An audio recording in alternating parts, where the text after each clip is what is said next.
I was imprisoned towards the end of June, and I served 44 days. The reasons for the jailing was, well, technically it was contempt of the Supreme Court of Victoria. The background to the contempt was that I was active on the campus of Trobe University as a student opposed to the Vietnam War, specifically opposed to the Chancellor of the university, Sir Archibald Glenn, who was Managing Director of Imperial Chemicals Industries, Australia, New Zealand, who had an interest in the Vietnam War and in the South African economy. Imperial Chemicals had a contract with the Department of Supply in Australia to supply our forces in Vietnam. Whether the contract was for ammunition or explosives or just talcum powder wasn't and isn't the point. It was a contract, and that company was one that benefited from the war. Hence, in the student leaflets that we wrote and in speeches that I made on the campus, I referred to the Chancellor as a merchant of death. ICI also had interests in the South African economy at a time when we were very much against apartheid. Students were in the lead of the campaigns against visiting tours by the rugby team, the Springboks. Often those protests resulted in quite ugly scenes of violence at the venues where the Springbok rugby team appeared. We were there to stop them playing rugby, and the police, of course, were there to stop us stopping them. In protesting against the Chancellor, who incidentally did eventually resign before his term expired, we engaged in the usual student activities associated with the 1960s and early 70s. We occupied buildings, we took to the streets, and on one occasion in July 1971 we blockaded members of the council, the governing body of the university, of which the Chancellor was chairman. We blockaded them in their council chambers. Many police were called onto the campus, and as a result of that particular episode, a number of us were singled out, arrested by police, as well as being expelled and fined by the university's internal disciplinary body, the Proctorial Board. It's a rather complicated story, really, but Fergus Robinson, Brian Pola, another chap called Rodney Taylor, and myself were regarded as the ringleaders, and we were not only expelled and arrested and so on, but when we continued to take part in the student movement, I must add with the support of the Student Representative Council and some of the academics, and with the support of general meetings of students, we continued to lead the campaign on the campus, and we found that the university authorities took recourse to the Supreme Court of Victoria. They went to the court to get a restraining order or an injunction saying that the four of us were not allowed onto the campus. If we did step foot on the premises known as La Trobe University, we would face contempt of court. We, of course, felt that we were unjustly expelled and that we had every right to be on the campus, especially to continue this campaign, which was actually more involved, more complex than merely a campaign against a Chancellor. But to me personally, that was the main issue. We defied the Supreme Court and the university authorities, so we were in contempt of court.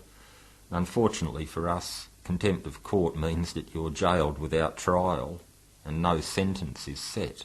You're jailed indefinitely, and that means until such time as you purge your contempt to the court.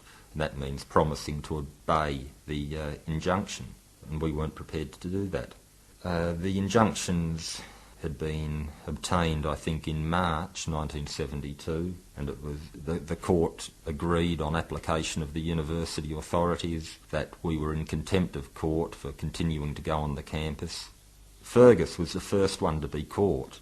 Brian was next, and luckily for me, I was caught in late June. Rodney Taylor was the luckiest of us all. He was never caught. The three of us got out on the same day, August the 4th, but we served different sentences or different periods of time because we'd got caught at different times. I was caught by the police driving home along Plenty Road from the campus late one afternoon. I don't know why I had been on the campus that day, probably organising a meeting or leaflets or whatever. I hopped in the car. Various people, one in particular, had been with me that afternoon. That one had behaved in a way that I still find suspicious.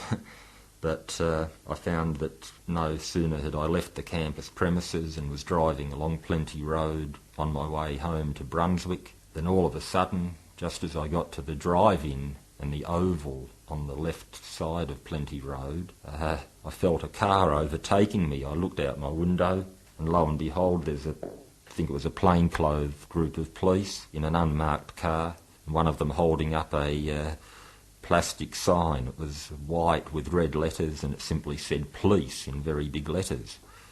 So, of course, actually my immediate reaction was, is there any way I can step on the accelerator and escape? Because Brunswick was only 20 minutes away. But I thought, no, they've got me. As I pulled over, I noticed there was another carload of police behind them. I mention this because it's obvious that it was pre-arranged in some way. It had to be organised. In other words, somebody had cooperated with the police to facilitate my arrest, somebody with whom I'd dealt that afternoon on the campus. Further evidence of that is found in the fact that either the sheriff of the Supreme Court or his deputy was with the police. And I remember when they ordered me out of the car, it was like a scene from Homicide or Division 4 on TV.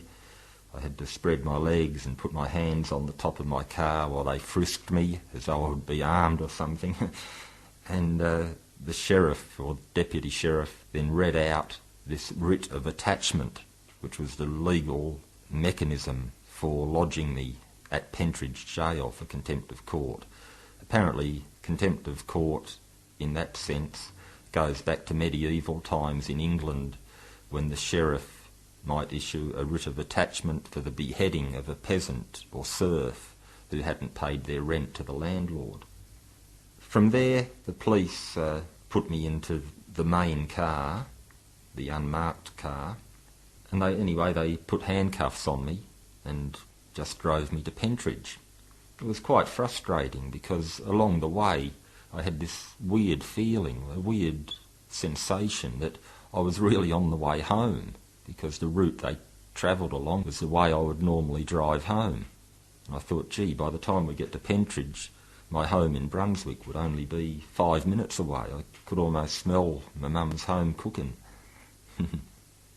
It was rather uncomfortable in the car. I was scared because these were burly police, detectives, and the handcuffs had been put on very tightly, and I requested could they loosen the handcuffs a bit because they were digging into my wrists. And one policeman said, yes, all right, I'll loosen them.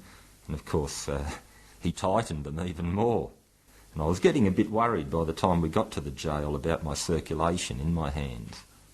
Another interesting thing regarding the circumstances of my arrest was that in the car, the main detective, the most senior detective who had led the whole operation, he kept alluding to the fact that somebody had dobbed me in. He said, oh, your own mates are giving yous up.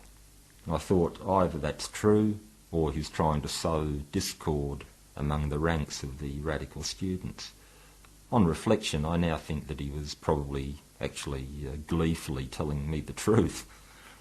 The first day and night in Pentridge was something I don't think I'll forget because I was very frightened. It was late afternoon, it might have even been after 5 o'clock, and quite literally I was lodged in Pentridge. There was no trial, there were no rights of bail, no rights of appeal. I suppose it was similar to internment. So here we were, the police car arrives at the jail. This is a jail built in the 1850s, made out of bluestone, and the big gate out the front of the jail opens up and in we go. Actually, it was round the side because we went to the remand section. My first night was in D Division, which was remand.